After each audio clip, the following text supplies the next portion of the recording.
getting started at St. Clair?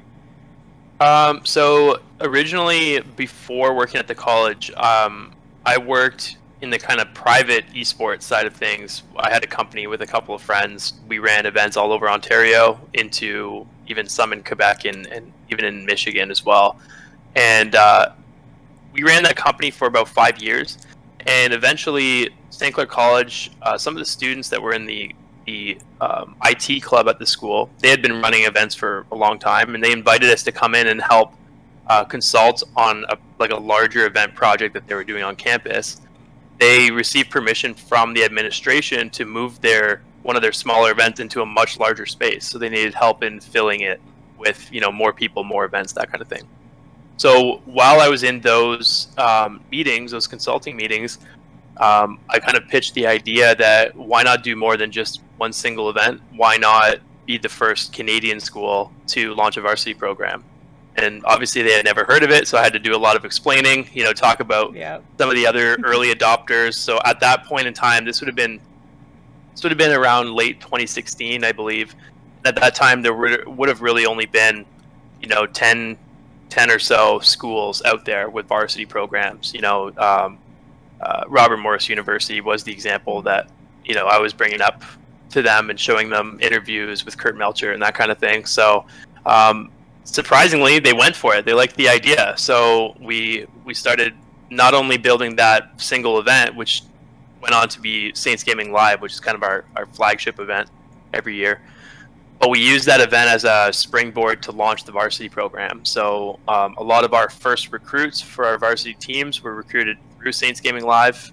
In that first year, the school was even generous enough to offer any incoming high school student, if they attended that event, received a $500 bursary. So it was pretty insane. Very cool. So the school was really, I hear a lot of stories of schools not being supportive. St. Clair College was not one of those cases. St. Clair College was really supportive of esports right from the get-go. So really grateful for that. But, so early 2017, we announced the launch of the program, and then we started competing in that September. So, just several months later, we started competing September 2017.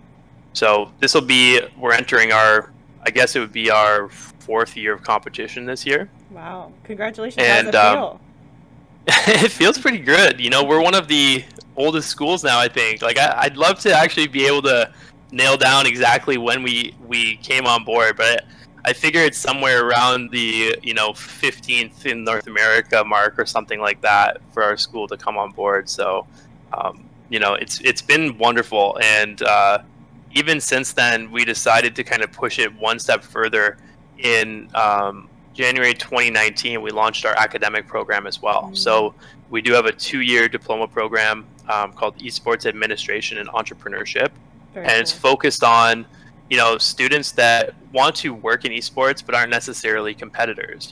Students that want to work on broadcasting or on league operations or on coaching, that kind of thing. So we're focused on training the next generation of people that will hopefully come and steal my job eventually. That is so unique and really cool. Something I wish existed when I went to college. Now being in this space in the collegiate esports sphere and not having any guidance, it's like we're the pioneers of this, and we get to set up, but based upon our failures and successes, what the future generation of students should be doing to find success. Right? I think that's really cool Absolutely. for us. Yeah. That's awesome. When I was in university, in 2000. What would have been 2010 or whatever. I was a biochemistry major originally. Basically, I took that program purely because of the fact that chemistry happened to be one of my top grades in high school. It had nothing to do with long-term career goals or anything like that.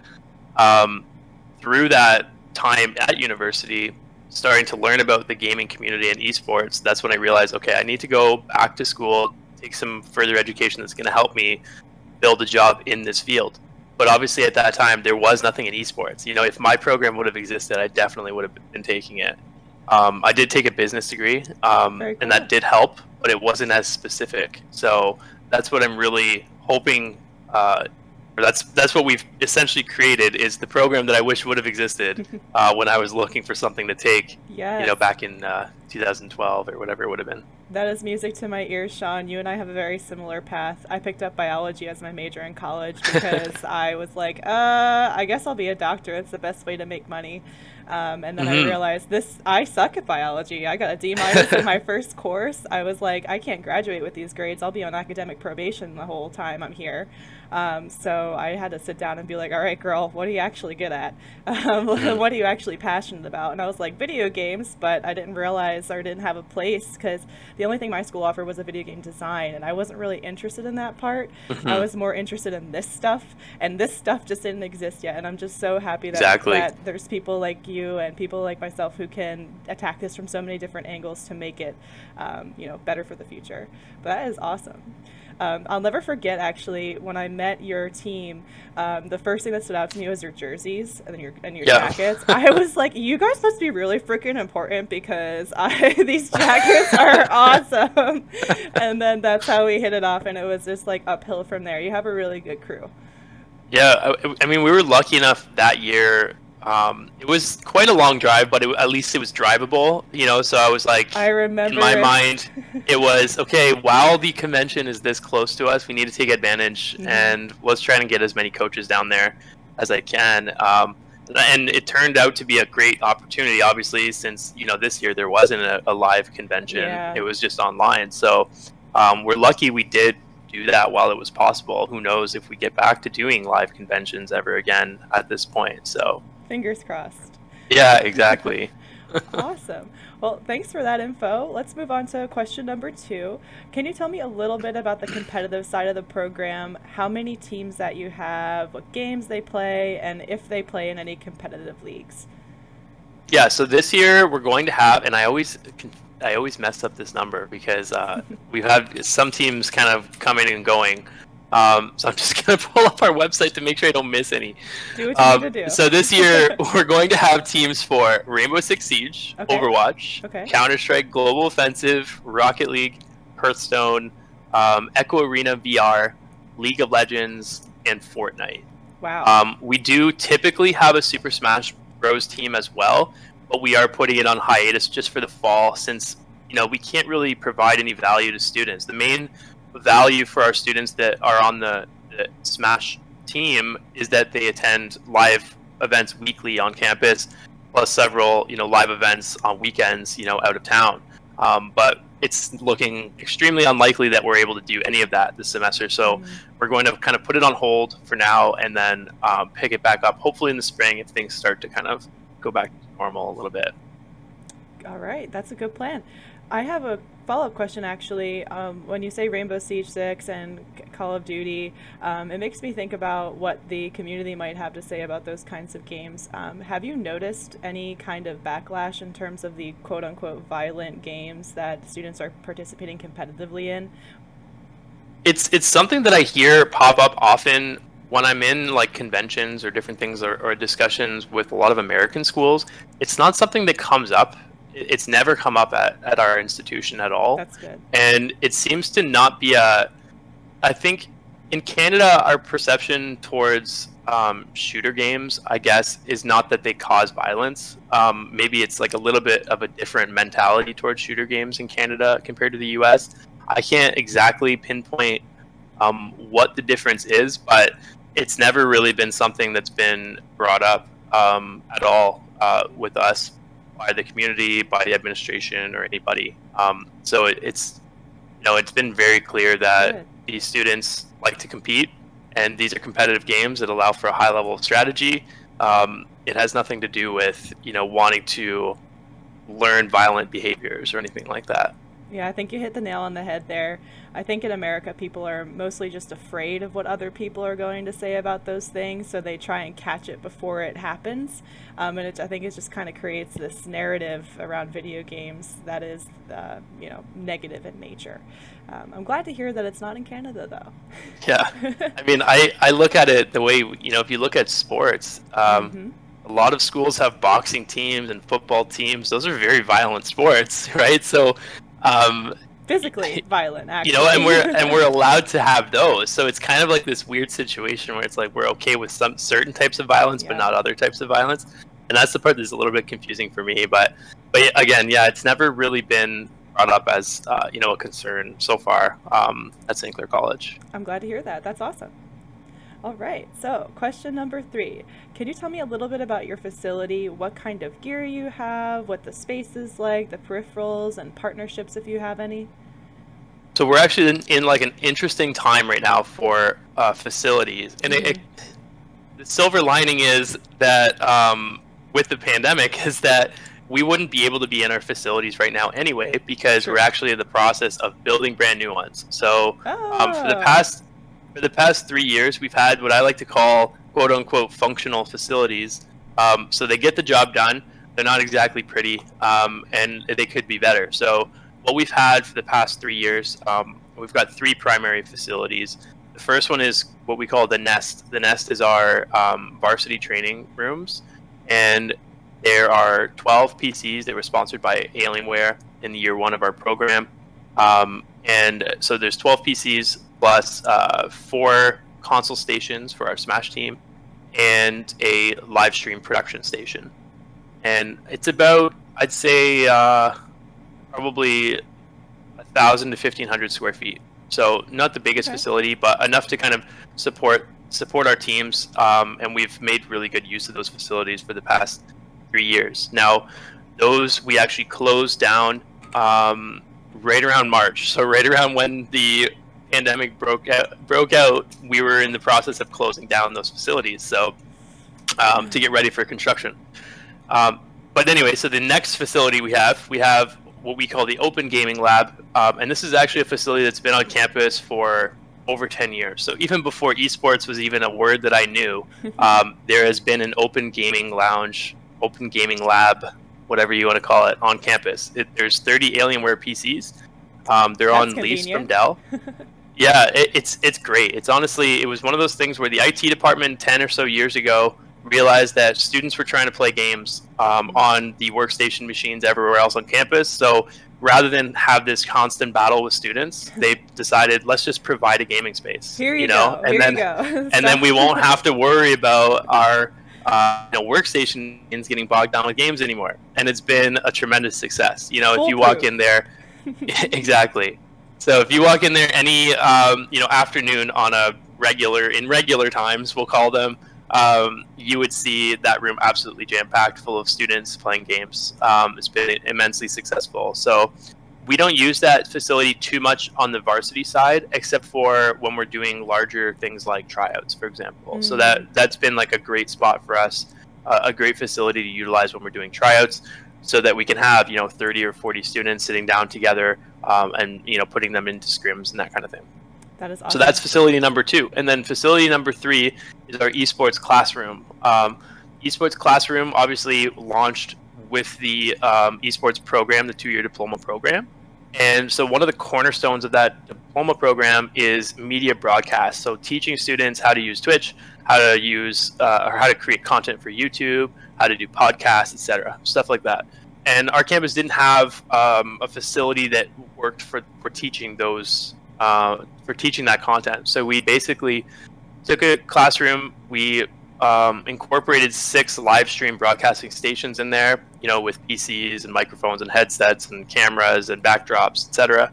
And that became our esports classroom. So now from day 1 of the program, students who enter, right away they get to work like on actual hardware, learning how to stream on Twitch and on YouTube and that kind of thing. That's awesome.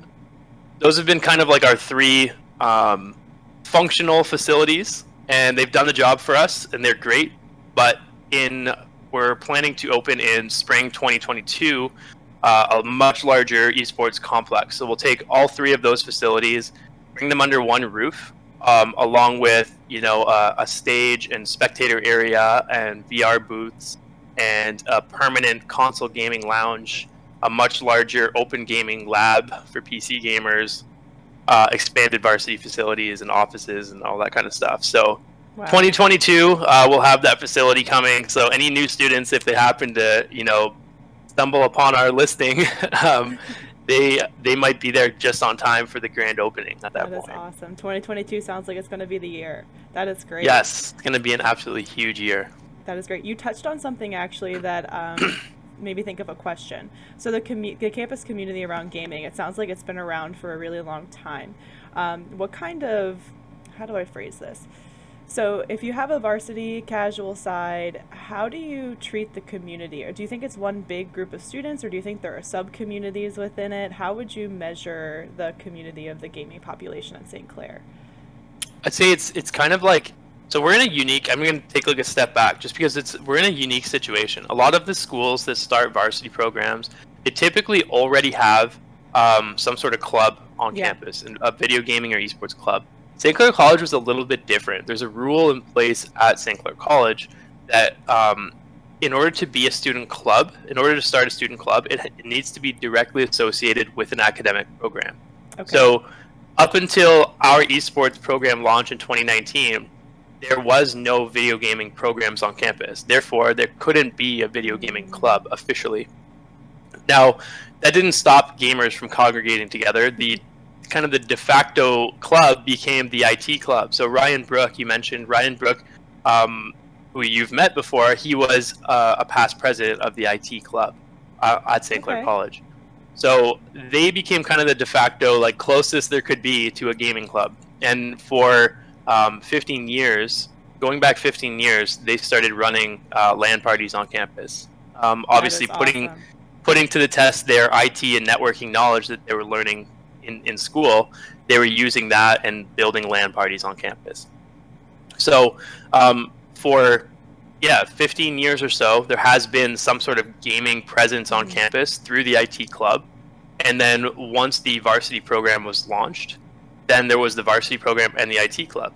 Now, with the launch of the academic program, there became an opening for an esports club. And at the same time, the IT club was kind of going downhill a little bit. The newer students coming in just weren't, kind of running the club properly. So we decided it was a time to strike, and we created the club. We had some very strong students in our first intake of the esports administration program, and they launched the club kind of as a class project in one of our capstone courses. And the idea was launch this club, run the club, and create documents that can help create longevity. So one of the big problems that I've seen in my time in esports is that you'll have these clubs at schools that come on really strong in 1 year, and they'll do amazing things, and then the club president will graduate, and then all of the knowledge is lost. So that's what I explained to our president, Chris Funston. I explained, like, this is what I want to avoid happening. So yes, I want you to do this project, your capstone project, building this club, but one of your main focuses needs to be on what are you going to do to make sure that there's longevity in it. And I think he's done a great job. The club is doing amazing things right now. Of course, there's going to be up and downs depending on what students are available and what students want to get involved. But we've got another couple of solid students next year that are ready to kind of take on the role of running that club. And so I think this is just a really roundabout way of going to your original question. We do now have kind of like the varsity side of things, and then we have the esports club side of things. And I meet on a weekly basis with the president or whoever wants to from the club to make sure that we have those open lines of communication so that we're working together on projects. So a lot of the events that we run on campus, we'll often sit down and say, okay, this event is coming up. Which aspects is the varsity team going to run? Which aspects does the club want to take over? How can we properly work together to make sure that everybody has a role in its success? And I think that's been really important for us, and it's worked out really well so far. I'm really glad you guys recognize that. In school, I'm sure like by joining clubs, that when the senior member graduates, the club just kind of falls apart because there's no guidance or bridge to the administration where it's something that's taken seriously. I think the fact that we are making this bridge between administration and esports is going to be the key to longevity and success with esports programs across the board. It's just getting that administration involved, trained, and understanding the importance of this will help the club grow and maybe provide training for the students in some capacity. You know what I mean? Absolutely. Yeah, I think some of the biggest some of the loud voices on Discord servers and stuff, they're oftentimes the student club leaders. And What's unfortunate is we see their voice loud, loud, loud for years saying our school will not recognize esports. Then a lot of times what happens is as soon as the school finally does recognize esports, they do so without consulting the club. Yep. And then they And then make something that they don't want. exactly. Yeah. So I've seen it's happened in Ontario as well. It's happening right now where I'm seeing some schools say, you know what, you're right, esports is the future. Okay, we're going to launch a Madden NFL tournament. And we know this best because Madden NFL is on ESPN because that's like, no.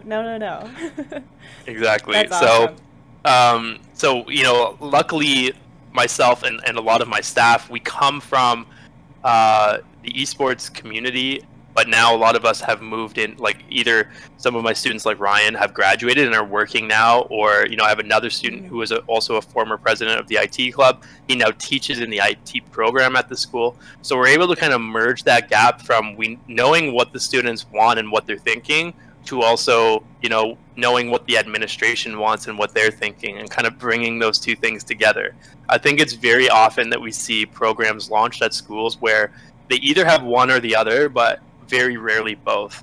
They either are fully on board with supporting 100% what the students want, but then the administration is getting nothing in return, or they're doing everything the administration wants and the students are, upset because they think that the administration doesn't understand. So I think we're in a great position with many of us, luckily on our staff, that can see and understand both sides of that, of the value proposition. It certainly sounds like you're in a good position and have found that balance. So props to you. Congratulations. That is really awesome. We're trying. I'm not going to say it's perfect, and there's always going to be learning going on. But it's so far it's going really well, and I think we've got a lot of success. That's great. I have one final question for you here. The last one is about, for any student who might be interested in your program, what's one thing that you want them to know? This could be advice for their application, this could be general, specific, whatever you would like to impart wisdom-wise onto the general student population.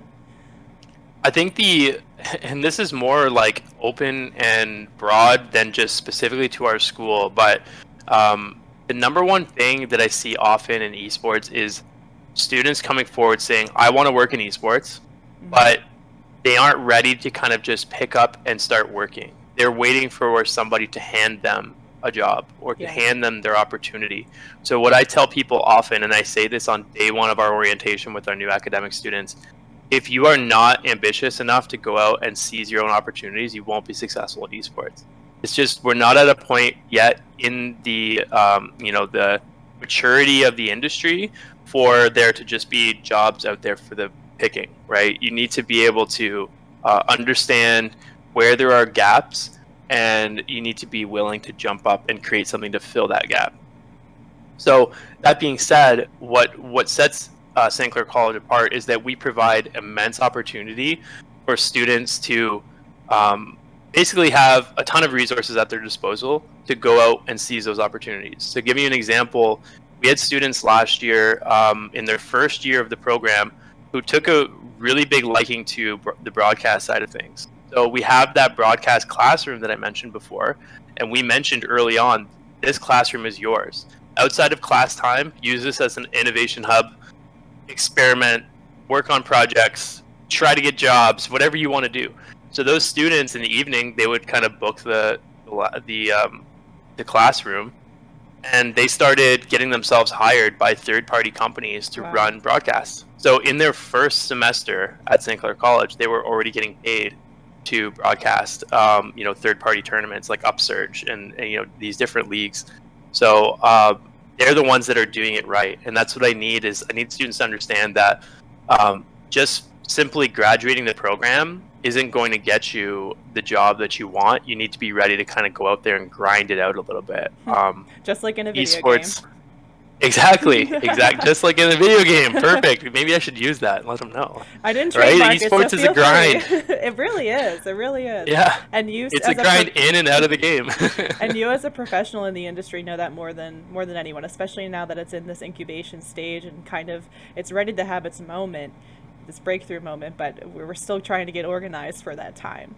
But training this next generation in a way that's going to make them a competent workforce is going to be the key. Absolutely. Yeah, like I'm I'm equally as tired. Like I'm equally tired. Like a lot of the student club leaders that talked about the loud voices, I'm equally tired of seeing people get these jobs or get hired on as directors or coaches that have no experience in esports. You know, I'm equally Yeah, tired of that, seeing yeah, that. But at the same time, we need students that are putting themselves in that position to be hired. And that doesn't mean simply knowing a lot about video games. You know, that means creating the connections, getting yeah. the background in like relevant type fields like business or finance or media broadcast, getting that relevant knowledge, and then also pairing that with knowledge of the esports industry. And I think so far, many students think just because they've played on a club team for 3 years, now they're expected to be able to jump into a director role, and it's Right. just not the case. So yeah, I think our program is set up to do that. And if there are any students that end up either watching this or reading our profile or whatever, we're the right spot for that to happen. We can partner that club level, that varsity level, and the academic level together to create kind of a well-rounded individual. By the time you're graduated, you're gonna have skill sets that elevate you above anybody else that's applying for these jobs. So I can't promise you a job, but we can give you all of the resources possible to make you really hard to ignore. At the end of the day, college is never a place where you're just going to get a job after graduating. It's going to take your hard work and putting all that knowledge to the test, and the test is finding a job. So I think that's just kind of the expectation that higher education might need to figure out at its core, but that's for another conversation. But for esports in particular, I think you really hit the nail on the head. And by combining that with an entrepreneurship major, minor, or there's a component of entrepreneurship, I think is really important just because of the phase that Mhm. esports is in right now. Learning to adapt to that startup culture, learning to adapt to that entrepreneurship culture, because this is not a 9 to 5 model. Absolutely. Yeah. Yeah, this is for me, for me 9 to 5, I wish. Yeah. Like early on in my career, it was more like I would work 9 to 5, and then this would be a 5 to midnight type job, Yep. right? Like on Yep. top of that. So that's really what it requires Gotta grind early it on. out. Gotta put in those hours. Exactly.